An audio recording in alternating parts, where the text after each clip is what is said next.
Okay. Very good. Bien, merci beaucoup de votre participation à cette séance consacrée au logement. Bienvenue à tous, bienvenue à nos invités.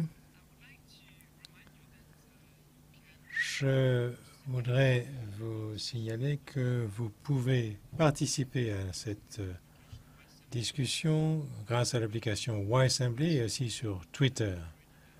Si vous n'avez pas encore fait, je vous invite à vous connecter par le biais du hotspot de CDA à YSambly. Vous avez les instructions sur votre siège, sur le dossier de votre siège pour vous indiquer comment vous connecter. Vous êtes dans l'amphithéâtre 3. Je vous invite à vous connecter à a.ysambly.notes mot-clé OSC2 3. Donc n'hésitez pas à nous envoyer vos questions, vos commentaires et notre équipe les transmettra. Cela permettra d'enrichir notre débat sur ce sujet très important. Donc n'hésitez pas à intervenir. Je voudrais vous présenter également ce sondage de YSambly. J'aimerais avoir votre avis sur les questions suivantes. Est-ce que vous êtes favorable à un droit légal et obligatoire de logement économique? Est-ce que vous êtes favorable à ce droit? Vous pouvez voter maintenant, pendant la séance, ou peut-être après avoir entendu les arguments des uns et des autres.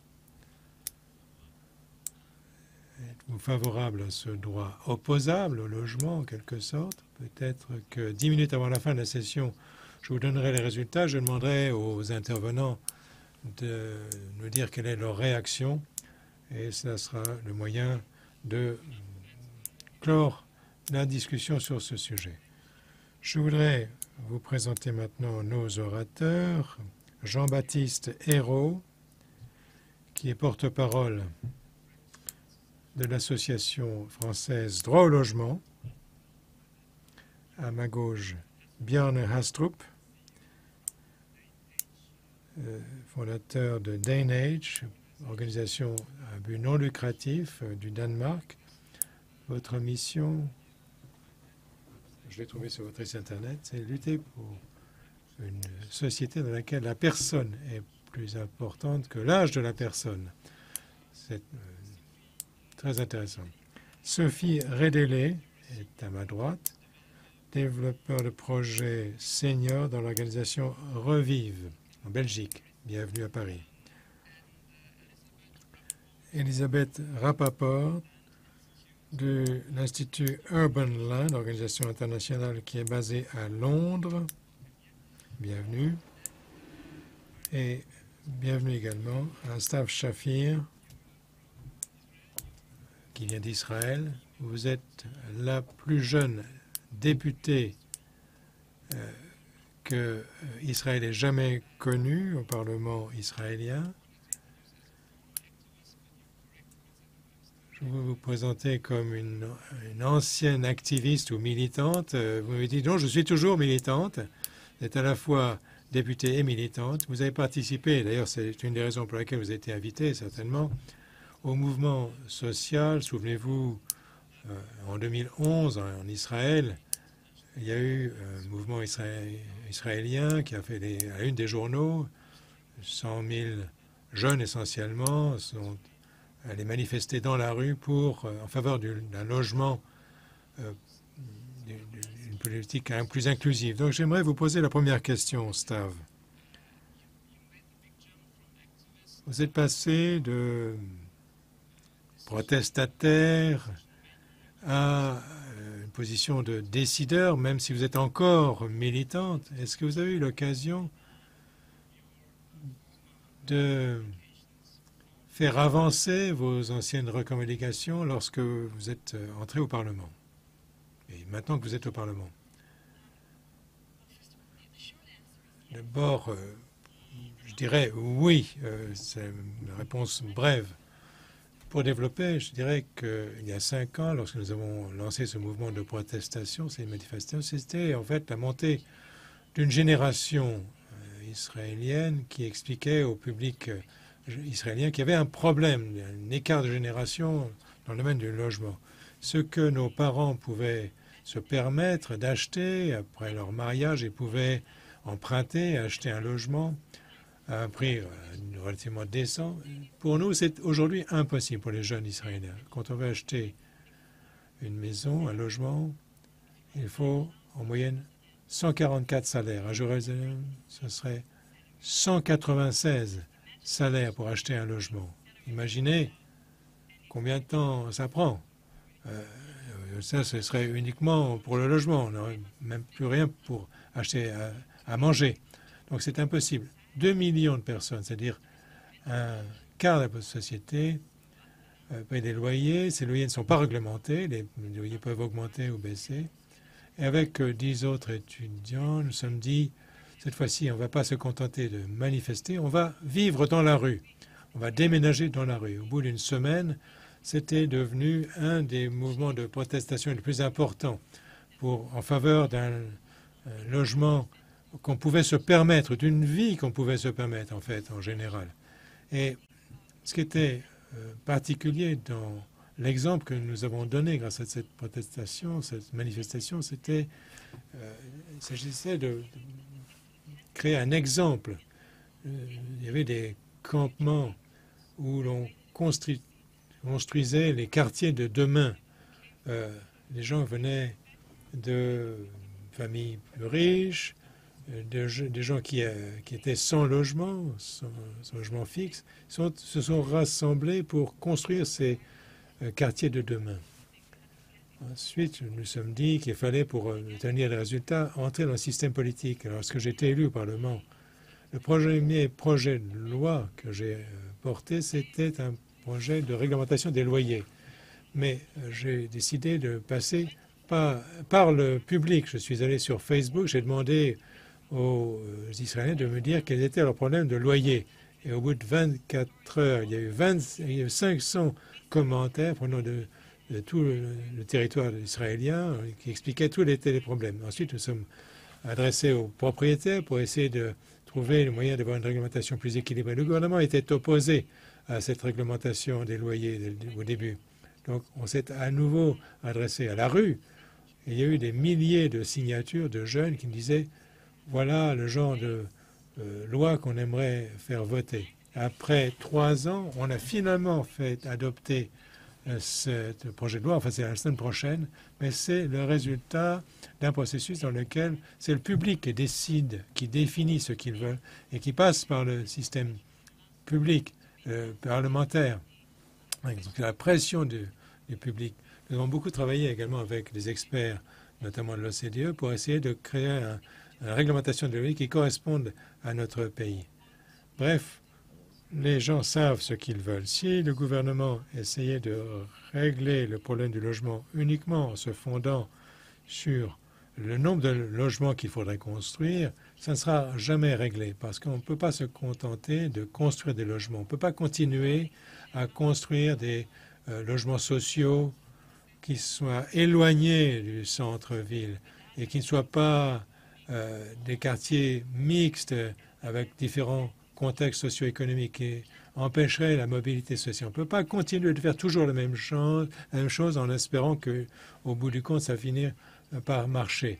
Les gens veulent pouvoir partager les mêmes quartiers avec leurs grands-parents. Ils veulent qu'il y ait des logements sociaux et une mixité sociale pour créer la mobilité sociale, pour créer des quartiers solides, forts et des communautés solides. Quand on demande aux gens dans les plus grandes villes d'Israël, Tel Aviv et Israël, endroits où les loyers sont les plus chers, alors qu'on demande ce qui manque dans leur quartier.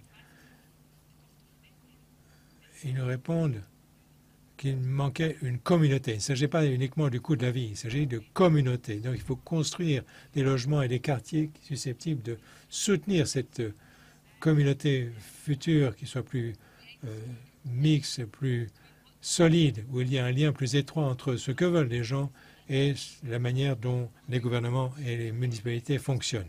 Merci, vous avez déjà soulevé un grand nombre de questions. On pourrait alimenter tout un débat avec vous seulement sur scène.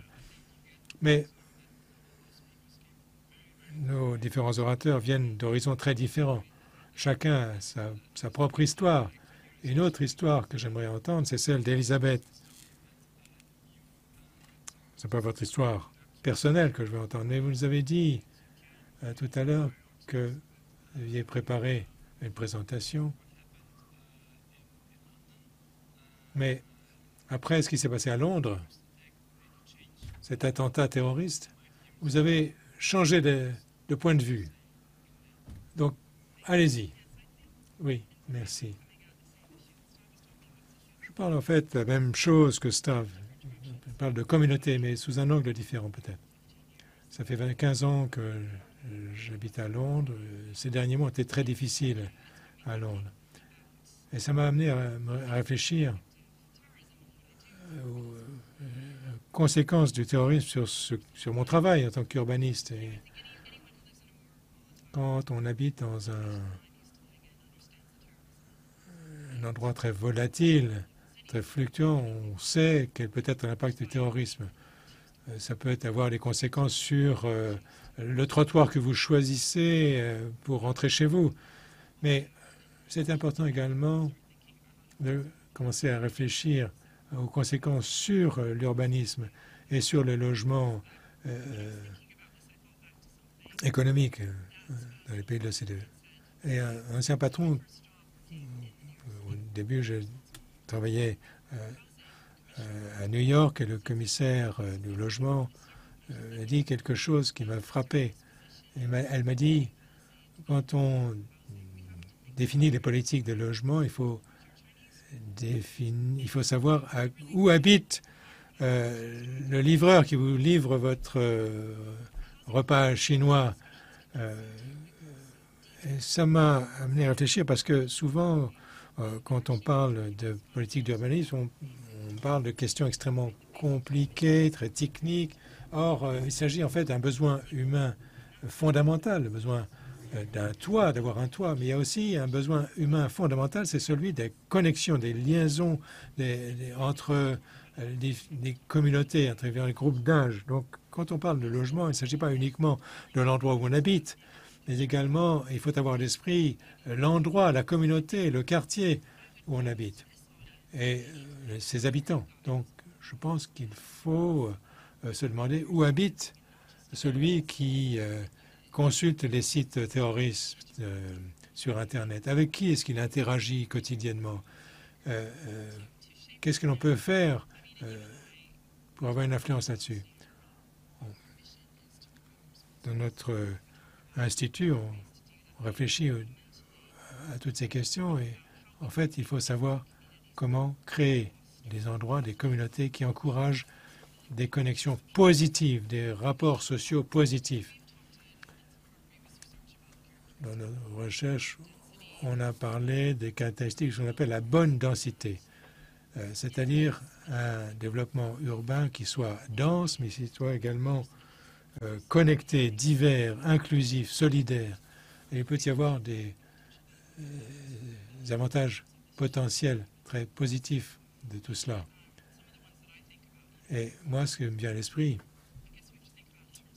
c'est qu'il faut voir comment promouvoir la santé physique et mentale des habitants, comment faire en sorte que l'on puisse remédier au problème d'isolement, de solitude des habitants de la ville, et comment essayer de remédier au problème de radicalisme, de radicalisation. On pourrait imaginer toutes sortes d'exemples. Je pense que Sophie a également de bons exemples à présenter. Merci, Elisabeth. Sophie, vous avez effectivement de très bons exemples à présenter pour donner suite à ce dont parlait Elisabeth. En effet, votre organisation Revive a créé un projet il n'est plus qu'un projet d'ailleurs, puisqu'il est sur le point d'être mis en œuvre dans le quartier de Molenbeek, que personne ne connaissait il y a 2 ans. Et malheureusement, ça a fait la une des journaux avec les attentats terroristes de Paris et de Bruxelles. Donc, parlez-nous un petit peu de ce projet à Molenbeek. Oui. Alors, pour présenter le contexte de Revive, nous sommes un développeur de projet, mais de rénovation. Nous développons les anciens sites industriels. Beaucoup de ces sites sont pollués ou sont dans les quartiers difficiles, d'où Molenbeek. Nous travaillons sur ce projet depuis au moins 5 ans. Dans le processus de planification, nous parlons à toutes sortes d'institutions, d'administration. Nous parlons également aux investisseurs. Notre travail à Molenbeek date d'avant ces événements tragiques. Et donc, même avant, c'était un quartier très difficile. Il était très difficile de trouver des alliés dans ce contexte. Nous n'avons pas... disons, il était très difficile de trouver des investisseurs susceptibles de travailler avec nous. C'était très difficile de trouver des financements. Quel était l'objectif de ce projet? Eh bien, nous construisons des sociétés. Nous ne faisons pas du développement urbain. Nous disons, il est facile de construire des logements, mais il est beaucoup plus difficile de construire des sociétés ou des communautés. Je crois que c'est un thème commun pour un grand nombre d'orateurs ici. Donc pourquoi Molenbeek? Il y a toujours un risque de boboisation qu'il faut avoir à l'esprit. Mais nous voulions investir à Molenbeek parce qu'il y a un besoin urgent d'investissement dans ces quartiers. Il y a un besoin urgent d'inclusion, de mixité sociale. Molenbeek, historiquement, c'est l'endroit où on finit par aboutir. La mobilité sociale est très faible. Donc il y avait vraiment un besoin d'investissement dans différentes perspectives. Et nous voulions créer un projet sur les anciens sites industriels. Il y avait une brasserie, ancienne brasserie, dans laquelle rien n'avait été fait depuis des années. C'était une sorte de cancer urbain. C'était une sorte de dépotoir. On voulait restaurer l'activité.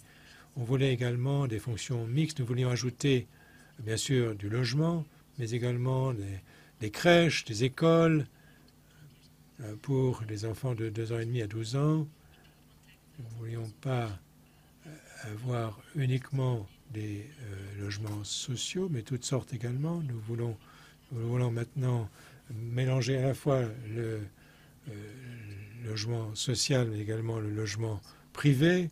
Nous avons parlé aux autorités pour obtenir des financements des écoles. C'est extrêmement difficile. On a besoin de nouvelles écoles. On ne va pas entrer dans le débat sur l'éducation, mais l'éducation, c'est bien sûr la clé dans ce débat. Mais il était très difficile, malgré tout, de trouver les financements pour construire des écoles. Nous avons finalement trouvé ces financements et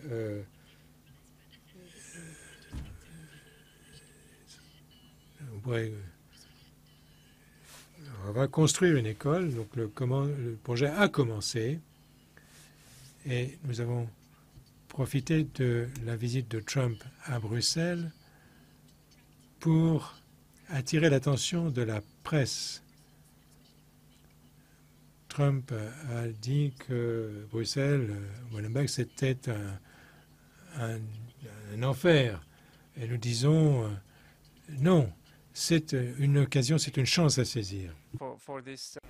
Merci beaucoup de nous avoir présenté cette initiative. Je me tourne maintenant vers Bjorn. Bjorn, vous êtes directeur général de Dane Age, une association danoise. Vous êtes également enseignement à l'université. Donc, quand on parle du logement abordable On parle de logements abordables pour qui? Pour les étudiants, pour les personnes à revenus modestes, pour les immigrés. Et vous, ce qui vous intéresse, ce sont des logements abordables pour les personnes âgées, pour les seniors. Et j'ai entendu dire que votre association était très appréciée au Danemark, puisque vous avez 800 000 membres. 800 000 membres, 15% de la population danoise est membre de notre association. Alors, y a-t-il un besoin criant de logements abordables pour les seniors au Danemark? Alors oui, oui, mais ces besoins restent contenus, contrairement à d'autres pays. Le gouvernement et le Parlement ont adopté une réforme des retraites. Et en 2040, l'âge de départ en retraite sera à 70 ans. Donc, un bébé qui naît aujourd'hui pourra prendre sa retraite seulement à 70, voire 75 ans. Donc, il y a de plus en plus de personnes qui naissent au Danemark, mais pas de plus en plus de retraités, puisque l'âge de départ en retraite est retardé. Donc, ce qu'il faut, c'est un logement abordable pour une catégorie de population qui reste stable. Mais ce que l'évolution démographique nous pousse à constater, c'est qu'il y aura de plus en plus de personnes âgées célibataires qui vivront seules ou des personnes âgées en couple, mais qui vivent chacun de leur côté. Est-ce que le parc immobilier au Danemark actuellement supporte cette évolution? Eh bien non. Ce qu'on dit aujourd'hui, c'est qu'il faut changer de logement à une bonne période et trouver un logement adapté. Mais les seniors ne font pas cela. À 70, à 80 ans, on n'a pas envie de déménager, on n'a pas envie de changer de quartier, voire de changer de ville. Donc, on ne peut pas changer d'individu, mais ce qu'on peut changer, c'est la politique. Et la politique qu'il faut, c'est d'accompagner ces personnes qui souhaitent rester chez elles. Et nous pensons que ça, c'est la meilleure décision qui a été prise dans notre pays. Alors, comment y parvient-on? Eh bien, par un financement par l'impôt et un accompagnement pour les personnes qui ont du mal à payer leur loyer. C'est ce qu'on appelle donc les allocations sur condition de revenus. Donc, il faut faire un dossier pour obtenir ces allocations et ensuite, la plupart des personnes peuvent se permettre de rester dans leur logement. Mais pour l'avenir,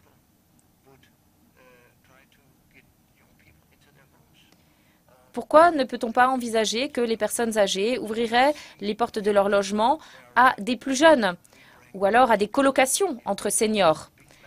Pourquoi ne pas réunir davantage les individus dans des plus grands appartements ou dans des maisons?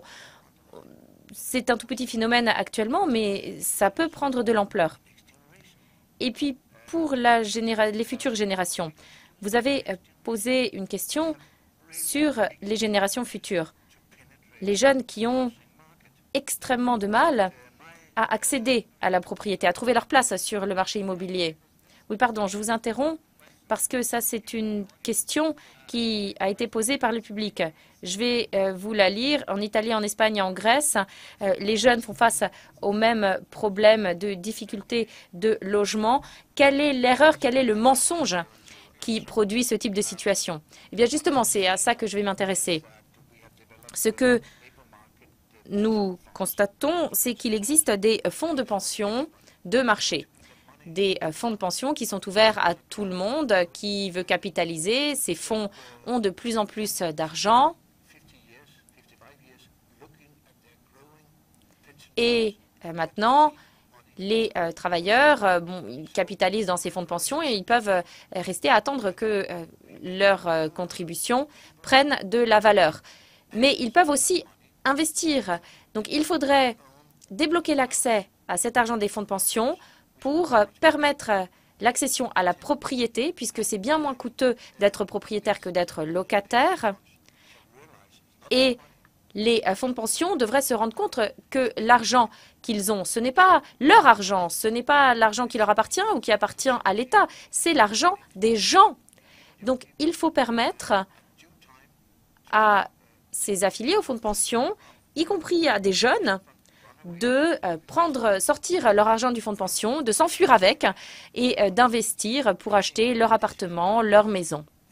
Je pense que ceci permettrait de faciliter l'accès à la propriété pour les plus jeunes. Et ce serait totalement nouveau et ceci ouvrirait de toutes nouvelles perspectives pour les jeunes qui sont enfermés dans des tout petits appartements extrêmement chers et qui n'ont pas les moyens d'en sortir. Merci beaucoup, Bjorn. Je vais maintenant présenter notre dernier intervenant, Jean-Baptiste Hérault, qui est porte-parole de Droit au logement. La question en français. Does anyone has headphones? Is that okay? Est-ce que vous avez tous des écouteurs pour écouter l'interprétation?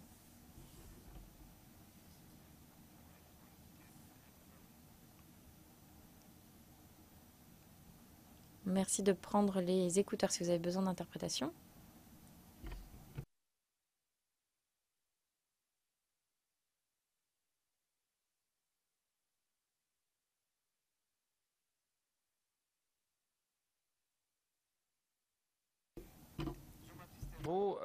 Une question très brève. Quel est le principal défi quand on parle de logement social, le principal défi auquel vous êtes confronté dans votre travail quotidien quand il s'agit justement de défendre cette cause? Oui, tout d'abord, vous présenter en quelques mots l'association Droit au logement que je dirige actuellement et qui existe depuis 27 ans et qui défend et organise les personnes mal logées, sans logis, menacées d'expulsion et les locataires en général. En France, il y a 43% de locataires, dont la moitié sont logés en logement social. Voilà, donc nous avons eu des résultats puisque nous avons obtenu le relogement de dizaines de milliers de familles mal logées ou sans logis.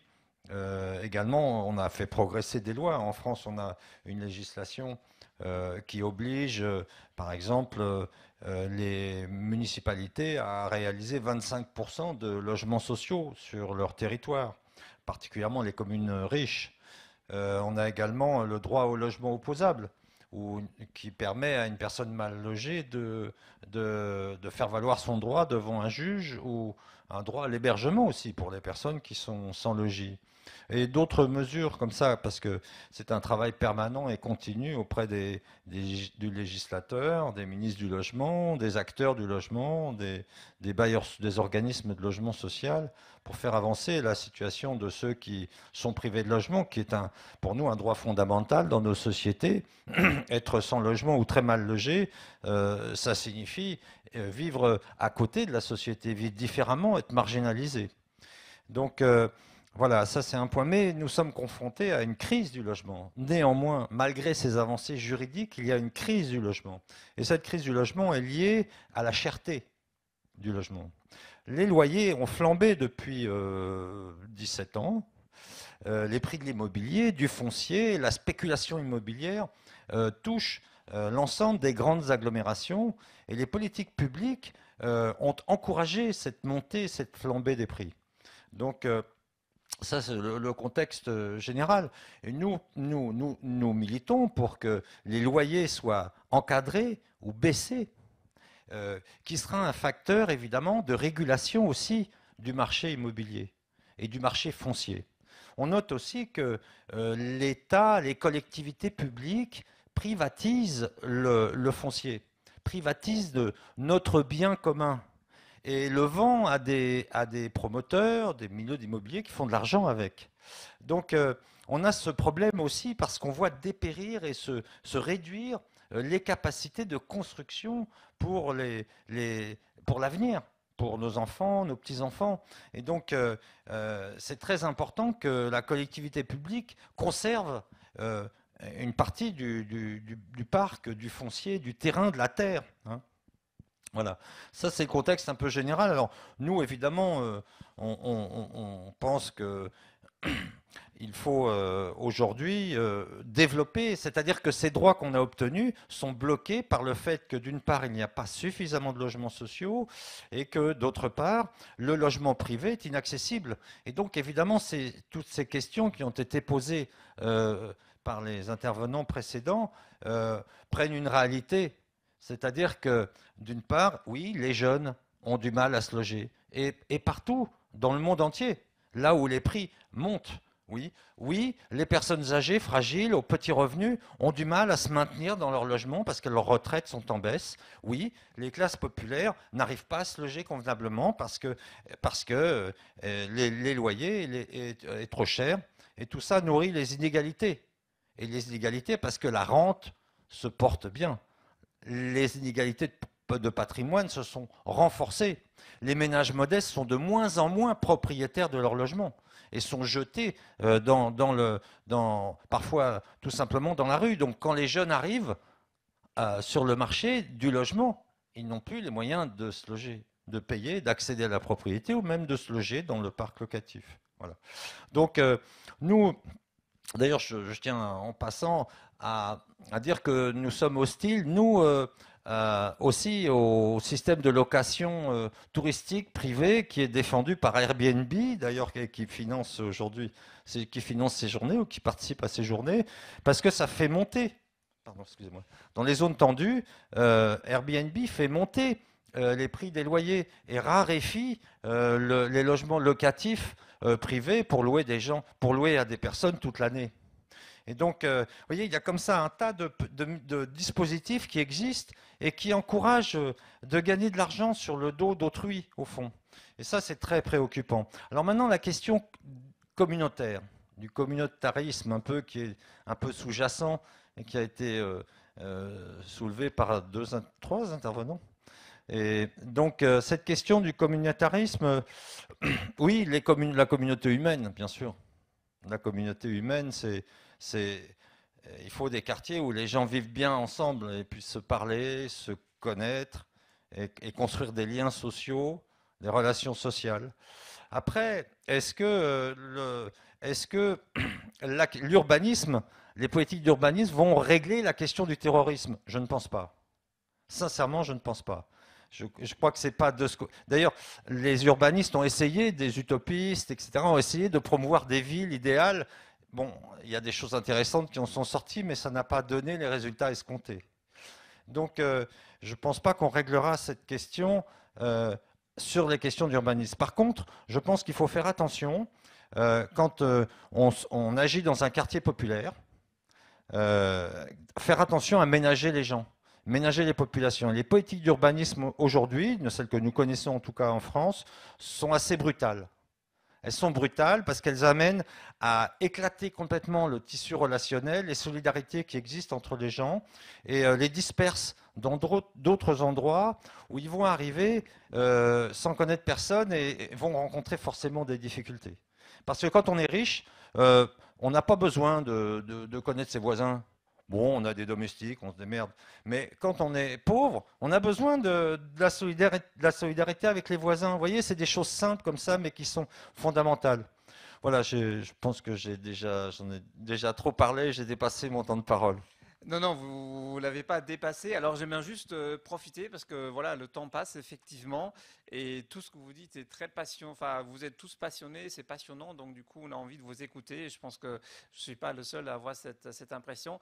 J'aimerais prendre peut-être une ou deux questions de l'audience, du public.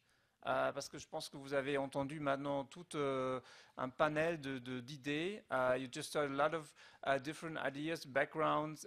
Donc des idées différentes, des profils différents.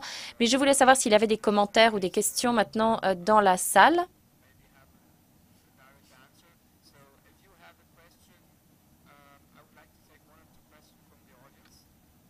Est-ce qu'il y a une ou deux questions?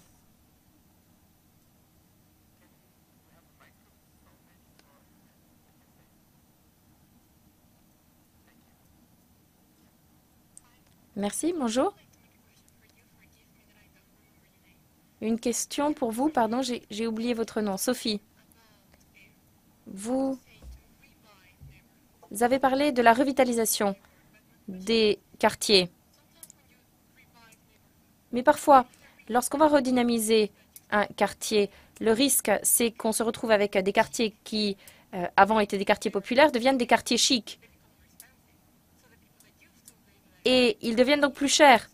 Et les résidents d'avant doivent quitter ces quartiers. Comment est-ce que vous gérez ce type de phénomène? Oui, c'est justement ce dont on parlait, la gentrification. Et Jean-Baptiste aussi en a parlé. Vous avez tout à fait raison. Dans le projet que nous avons porté à Molenbeek, nous avons réservé 60% du logement au logement social ou à un logement à loyer limité par une réglementation étatique. Et dans ce projet, nous avons également pris le temps nécessaire pour la planification, la levée de fonds. D'ailleurs, nous avons levé les fonds avec Impact Capital, qui va peut-être vous intéresser. Impact Capital, c'est un fonds qui s'intéresse à 3 résultats, donc pas seulement les résultats financiers, pas seulement les profits, mais aussi les résultats sociaux et environnementaux. Donc, il faut aussi un rendement humain et un rendement environnemental. Et donc, le rendement humain est garanti par cette part qui a été réservée pour le logement social. Donc, ça, c'est notre manière à nous d'éviter la gentrification. Et puis, nous avons également intégré une école également dans notre projet, une école dès la maternelle. Et ça permettait également de faire accepter le projet dans le quartier. On s'est cherché des alliés. Bon, peut-être des alliés, c'est un petit peu trop militaire comme terme, en tout cas des partenaires. Donc, nous avons rencontré beaucoup de résidents, d'associations locales. Nous avons invité ces associations à participer au projet. Des espaces leur ont été réservés. Donc, je comprends tout à fait ce que vous avez dit quand on voit ce promoteur qui arrive et qui va imposer un projet immobilier d'envergure dans un quartier. Mais nous n'imposons pas. Ce n'est pas comme cela que nous fonctionnons et surtout pas dans ce projet précis. Merci. Avant de passer à une autre question, je voulais demander à notre équipe qui suit les réseaux sociaux de nous montrer le résultat de notre enquête. Nous avons posé une question au début de la session. Est-ce que vous pourriez répondre à la question suivante? Êtes-vous favorable à un droit obligatoire au logement abordable? Eh bien, voici les réponses qui s'affichent à l'écran. Très bien. Bravo, vous êtes un bon public.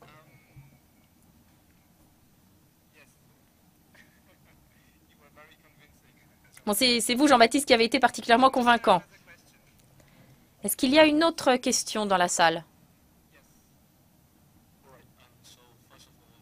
Oui, très bien. J'aimerais tout d'abord remercier les intervenants du panel. Merci pour les idées et les commentaires que vous avez exprimés. J'aimerais poser une question.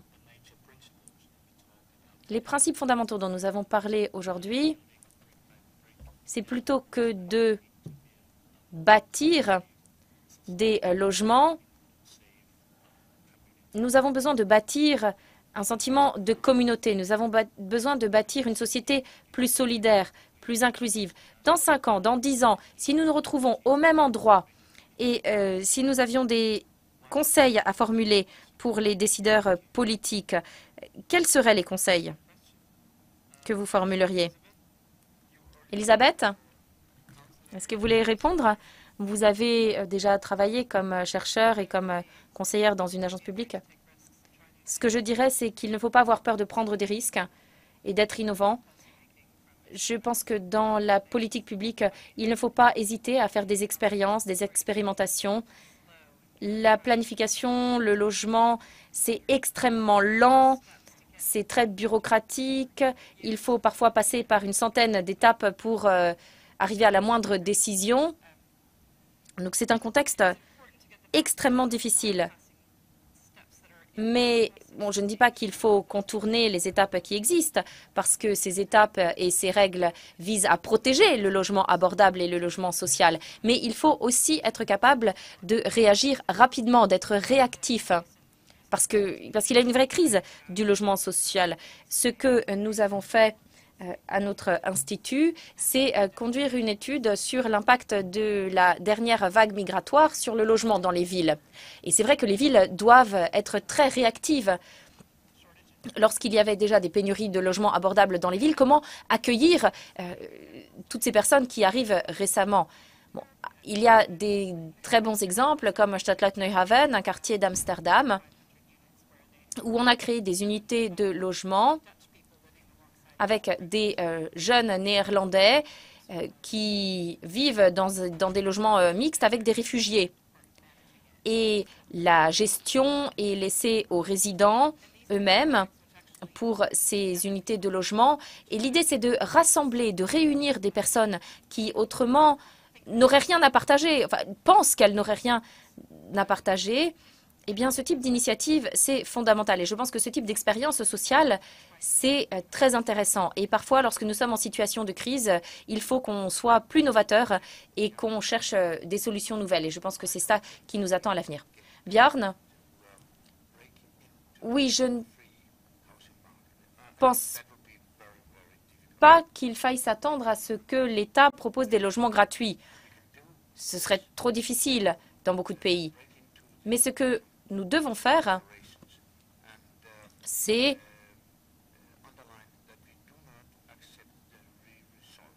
regarder les inégalités de revenus et lutter contre les inégalités de revenus dès le début. C'est pourquoi, c'est ce que nous faisons dans les pays du Nord.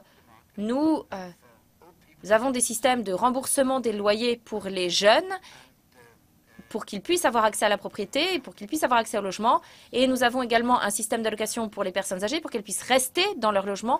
Et lorsqu'on trouve son premier contrat d'emploi, ce qu'il faut, c'est permettre aux jeunes de sortir leur cotisation retraite pour pouvoir investir sur le marché de l'immobilier. Donc pour moi, c'est ça le rêve que je fais à l'horizon 2025.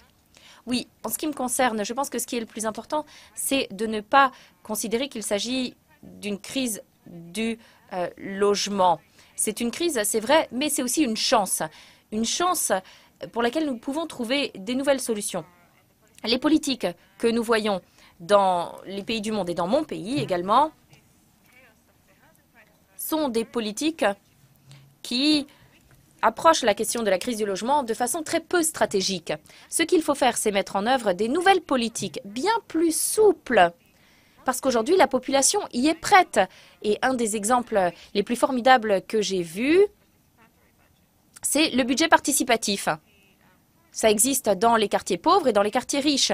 Prendre les quartiers les plus pauvres et rendre les résidents responsables de leur propre budget.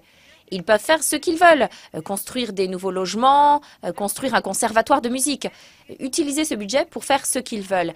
Et ça, c'est donner un pouvoir aux résidents, un pouvoir qu'ils peuvent exercer seulement s'ils mettent en place un processus démocratique, s'ils travaillent conjointement avec la municipalité pour trouver une solution sur laquelle tout le monde est d'accord. Et partout où ce budget participatif a été mis en place, en Israël, ça a été tenté à Jérusalem et à Tel Aviv, eh bien les résultats étaient extraordinaires.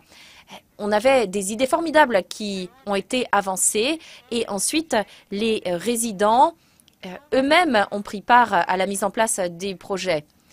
La délinquance a baissé. La confiance s'est améliorée, confiance dans les institutions locales et étatiques. Il y avait un meilleur sentiment d'appartenance et de partage dans les quartiers et on a parlé de lien social. Eh bien, ici, c'est le lien social à l'œuvre, sur le terrain. Donc, avec cette possibilité, nous devons cesser de réfléchir au logement comme une boîte dans laquelle on va dormir la nuit. On vit dans ces endroits. Il faut réfléchir à des villes bien plus hétérogènes, des villes qui se fondent sur cette appartenance, des villes qui permettent la mobilité sociale, ceci nous permettra également de lutter contre d'autres phénomènes, la pauvreté, les inégalités de revenus, et tout cela par l'angle d'attaque de la crise du logement. Merci beaucoup pour toutes ces réflexions, c'est tout à fait passionnant. Vous voyez, on a commencé à parler du logement social, du logement abordable, et maintenant on parle de la démocratie participative. Donc on voit qu'il s'agit en définitive de la démocratie sur le terrain, du lien social, de la participation, du dialogue, du droit à chacun de trouver sa place et de participer, d'avoir les moyens de participer et de mettre en place les structures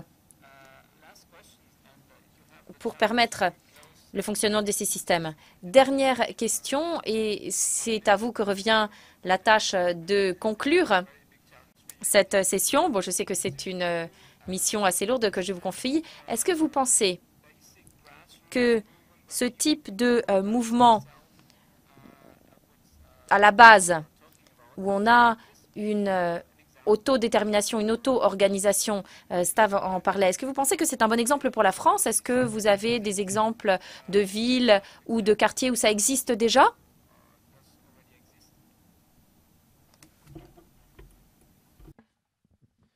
Des quartiers, pas vraiment. C'est-à-dire que pour l'instant, les processus de participation des habitants sont souvent, comment dirais-je, un peu pipés dès le départ, parce que c'est une participation finalement qui est convenue. Les municipalités ou les décideurs les urbanistes ont déjà décidé du programme qu'ils allaient mettre en place. Il s'agit simplement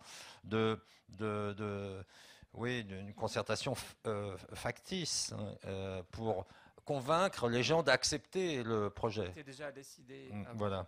Donc ça, c'est un point. Maintenant, on voit aussi se développer, mais pas exclusivement en France d'ailleurs, on voit se développer parce que nous partageons nos expériences et nos combats avec des mouvements européens dans une vingtaine de pays européens. Donc c'est une jeune coalition pour le droit au logement et le droit à la ville, qui est la question aussi de l'inclusion urbaine.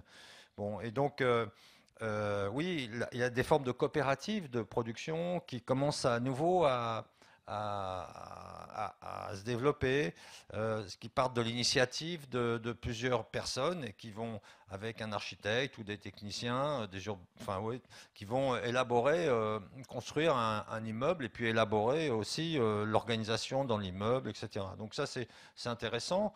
Bon, maintenant, je crois qu'il faut vraiment avoir des outils financiers puissants et une volonté politique puissante pour encadrer le marché immobilier qui est aujourd'hui complètement débridé et éviter les crises aussi économiques qui sont causées par la spéculation immobilière. On l'a vu en Espagne, aux États-Unis, à Londres, en Angleterre, vous connaissez ça aussi assez fréquemment. Et donc, et en France aussi, on l'a connu, on le connaîtra, on risque de le connaître encore prochainement. Donc, c'est dramatique aussi cette spéculation qui produit des crises économiques et aussi des crises politiques. Parce que la question du logement la crise du logement nourrit forcément des frustrations et le populisme d'extrême droite qui menace aujourd'hui nos démocraties. Donc, ces questions-là aussi sont fortes. Et je pense que c'est l'intérêt de tous d'avoir une société inclusive et qui permette à chacun de se loger dignement. Je dirais que je suis heureux que l'Assemblée ait adopté à l'immense majorité l'idée du droit au logement dans la loi qui s'impose, pas forcément pour du logement gratuit, mais peut-être une participation, par exemple, on pourrait dire qui ne dépasse pas 20 ou 25% ou 30% maximum des revenus de la personne. Voyez, et donc, parce qu'on a des gens qui mettent 60-70% de leur salaire, leur petit salaire, pour se loger, parce que c'est fondamental de se loger dans des taudis, des trucs de mauvaise qualité, parce qu'on va rester dans un taudis en main d'un marchand de sommeil pour ne pas se retrouver dans la rue. Parce que c'est le pire qui puisse arriver à quelqu'un de se retrouver dans la rue. Et donc, voilà, il faut vraiment aujourd'hui une société inclusives et qui permettent à chacun. Je crois que le droit au logement opposable est un des moyens d'arriver, mais il est là pour pousser et obliger, contraindre pousser les politiques et les financiers, les puissants de ce monde à investir pour que chacun soit logé dignement. Merci beaucoup, Jean-Baptiste. Peut-être il y en a qui ont finalement reçu ce message de notre audience, 94% pour un droit imposable au logement.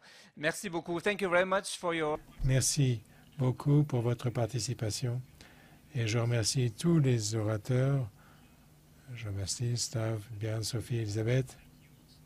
Merci également à notre équipe des médias sociaux et bon appétit.